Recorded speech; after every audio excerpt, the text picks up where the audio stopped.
pambato sa Pilipinas nga si Pia Wurtzbach mo'y gikoronahang bag-ong Miss Universe humang sa wa damhang nga proklamasyon sa maong pageant nga gipahigayon sa Las Vegas, United States Domingo sa gabi didto ug buntag dinhi sa Pilipinas.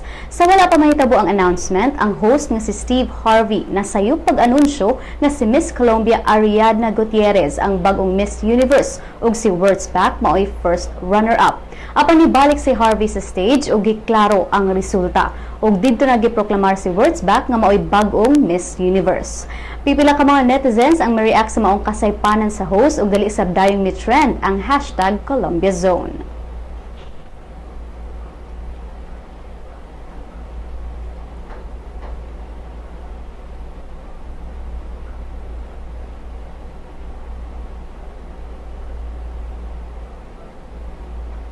Ang tanang mga kandidata mitubag sa pangutanang Why should you be the next Miss Universe? Ang tubag ni Wurtzbach, to be a Miss Universe is both an honor and a responsibility.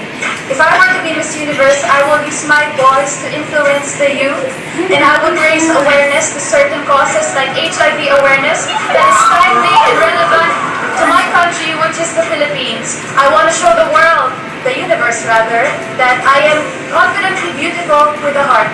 Thank you. gipildi ni Wurtzbach ang 79 ka mga kandidata gikan sa lain-laing nasod. Si Wurtzbach mao ikatulong pambato sa Pilipinas nga midaog sa Miss Universe, sunod nila ni Gloria Diaz ni atong 1969 ug Margarita Moran ni atong 1973.